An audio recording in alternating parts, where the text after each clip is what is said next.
Okay, so let's get started. What you're going to need for this is your Allen key set. You're going to want some lube.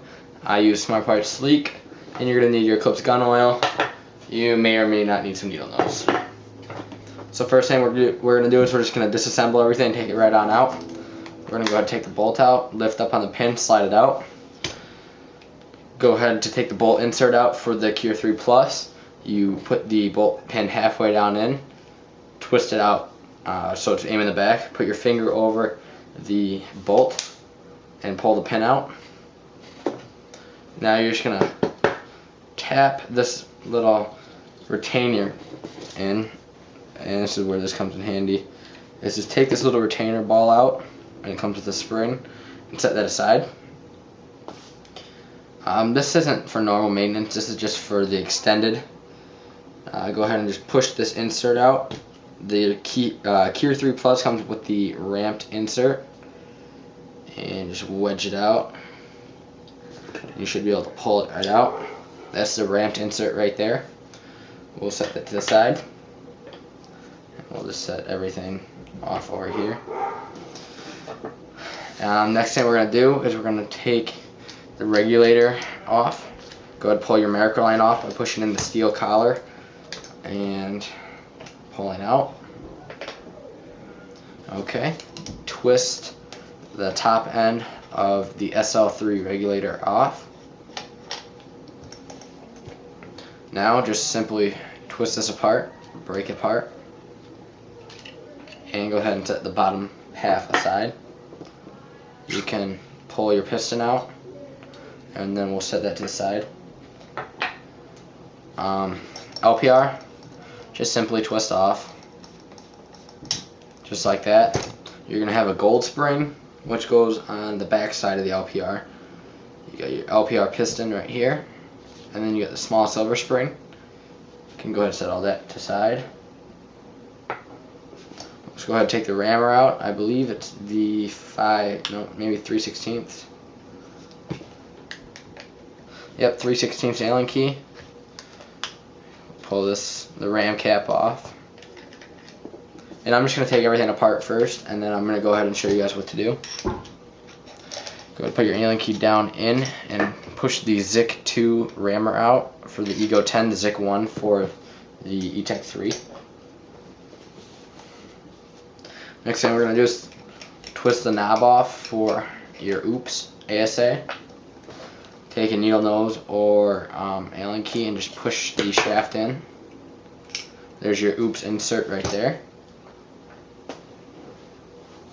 Next thing we're going to do is we're going to open up the right hand side grip frame with your 3/32 Allen key, and this is just to disconnect your 5/64 Allen key. And what we're going to do is we're actually going to disconnect all of our wiring so that we can get into the valve guide. Keep in mind, for regular maintenance, you're going to want to basically every case to 2 cases, every case you're going to want to do the maintenance on the bolt, which is just lubing off the bolt. Every about 2 to 3 cases, you're going to want to take apart the rammer and get in there. Every 3 to 4 cases, you're going to want to take apart both your high pressure and low pressure regulators. You never really need to do the OOPS ASA unless you have a leak, but I just like doing it. Every about 10 to 15 cases, you're going to want to, every 25 cases or so, you're going to want to get into the valve guide and do some maintenance on that. So next, we are going to take the frame off. I believe it's this one. Nope, too small. Your 1/8 Allen key, and take the frame screw off. You should only really need to get this far, not very often, but definitely if you don't feel comfortable with taking your frame off, don't do it. Take it to your shop, let them do it for you. I know it's kind of scary the first time that you actually mess with this, especially getting into the valve guide, where if you mess something up, you pretty much can ruin your gun. Let's see, why doesn't that want to go in there? Okay, I gotta get my other Allen key set. This one's too big.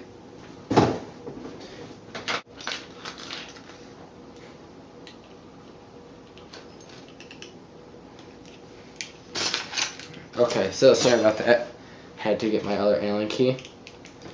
We're just gonna go ahead and pull both the grip frame screws off now that we have one that can fit and reach in there. And all we're doing is we're making way for the valve guide, which should be maintenance every 25 or so cases. So we'll pull the frame off and set that over there. Next thing we can do is we have this screw. It's called the FRM screw, and it holds the LPR body onto the marker. So go ahead and pull that off, and out comes the valve, this valve spring, and the LPR body. Next we have a little screw right here. What you're going to want to do is you're going to want to take this out. It's called the valve plug.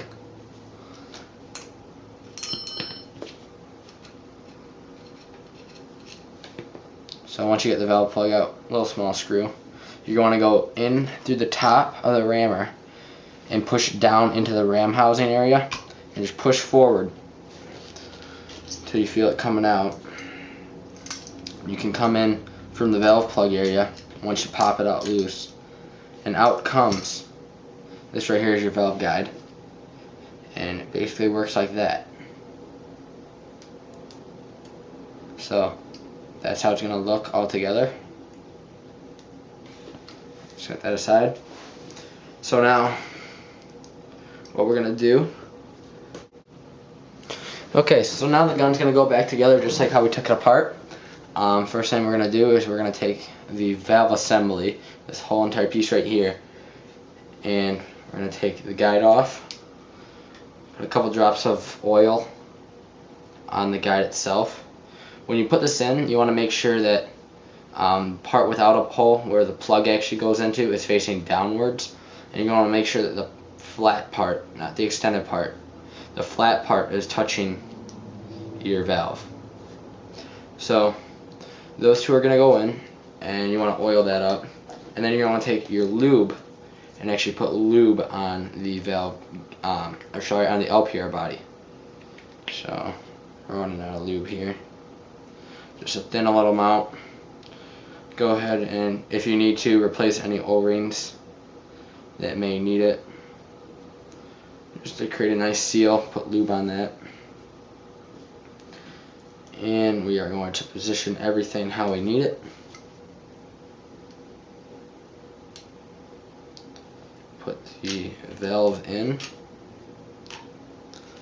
And then you can actually take your Allen key and try and position this. Okay. Once the valve's in, you're going to want to take your valve plug. And you're going to notice that if you haven't been doing oiling these up, you're going to notice that your gun's going to shoot a little bit smoother, believe it or not. And after about 50 cases or so, you're going to want to do a full rebuild of every O-ring. I just did one of those actually, kind of wish I did a video on it. So, valve plug's in. Next thing we're going to do is take the valve guide, rotate it so that this part right here is facing downwards. You're going to hear a click, and that's just going to be your valve spring snapping in place. We're going to put the FRM screw back in place.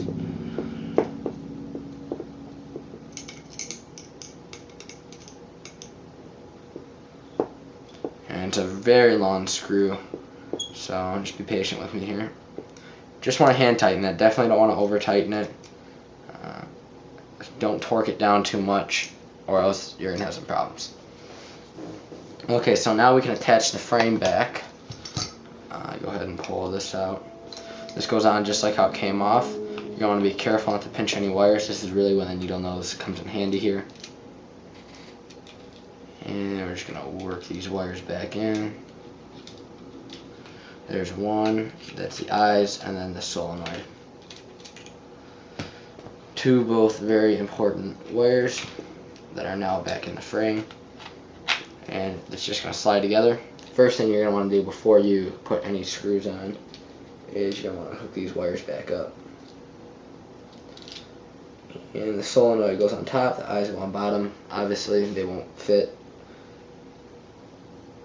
And just push those down to make sure they're in.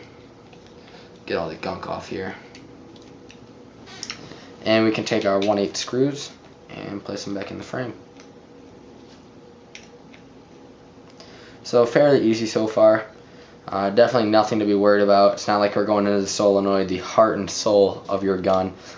$160 part there. I personally do not like taking the solenoid apart. I've done it before. Never will do it again. It is complicated. It's not fun. So definitely, that's like doing open heart surgery on your gun. It is messing around with your solenoid. So line your frame up. You don't want to over tighten the first screw when you go down, or else your frame's not going to line up. I think I might have done that. So let's just see if I can get this to go. Looks like it's cross-threaded on me.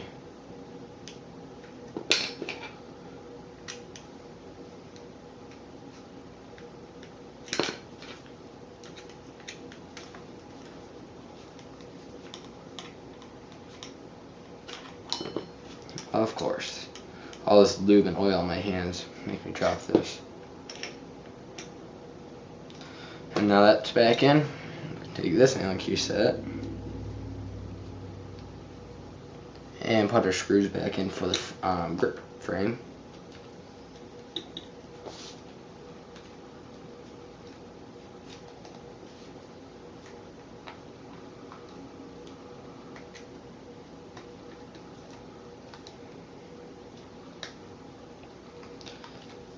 So there's two. Next thing we're going to do is we're going to service up the OOPS internals. Very easy to do, nothing too complicated, nothing like pulling the valve guide out. So this will actually work for both the Etek and the Ego 10. Just thought I'd let you guys know that, especially for my new friends that are now new to Eteks. So what's going to happen is you can push this part out, the rod, and there's nothing on here, it's just a little tiny rod. You don't need to do that, but pushing it back in, you're going to have an O-ring on the back that can come off. You really don't need to do anything to this. You can put a little bit of lube on there.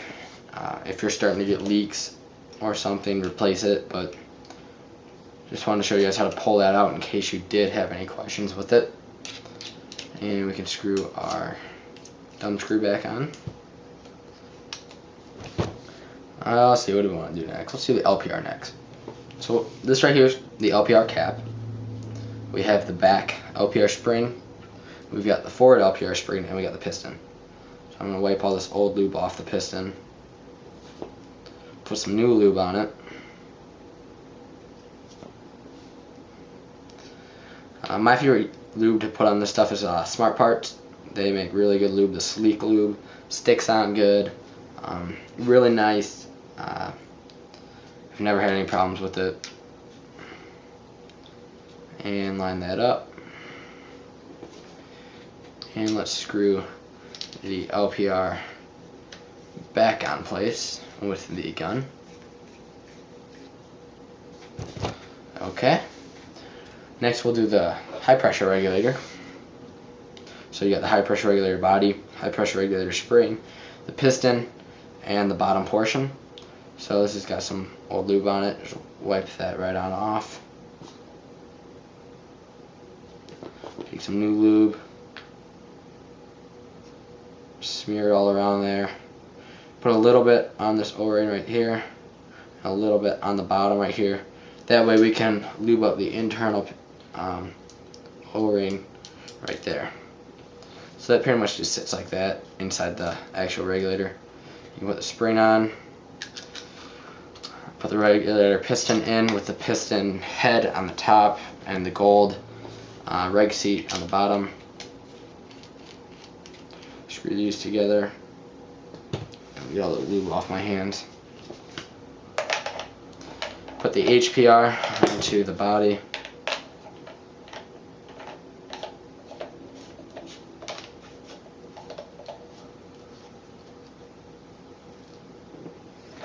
Put a macro line back on.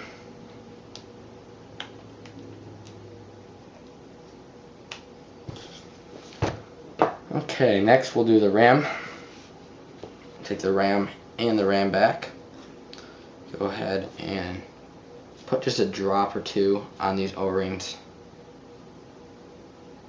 Back bumper. Go ahead and slide that into there. And you want to get a little bit of lube on the cushion on the inside of that ram house, or that ram cap, sorry.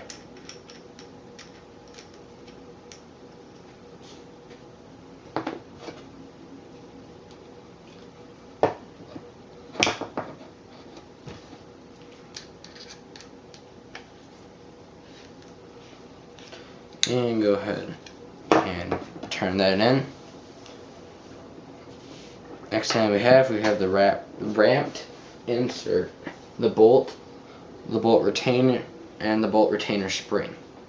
What we're going to do is we're going to go ahead and put the retainer spring, we're going to put the ramped insert in first, with the, obviously with the ramped curved portion pointing down, and that just slides in. Then we're going to put the retainer spring and the retainer in. Going to take an O-ring, and we're first going to put this in. Push the retainer spring in with applying constant pressure. Push down on the bolt pin until it goes all the way in. Uh-oh. That just shot across the room, so that's something you're not going to want to do. Okay, so then I was able to find that. Let's try that again. Take two.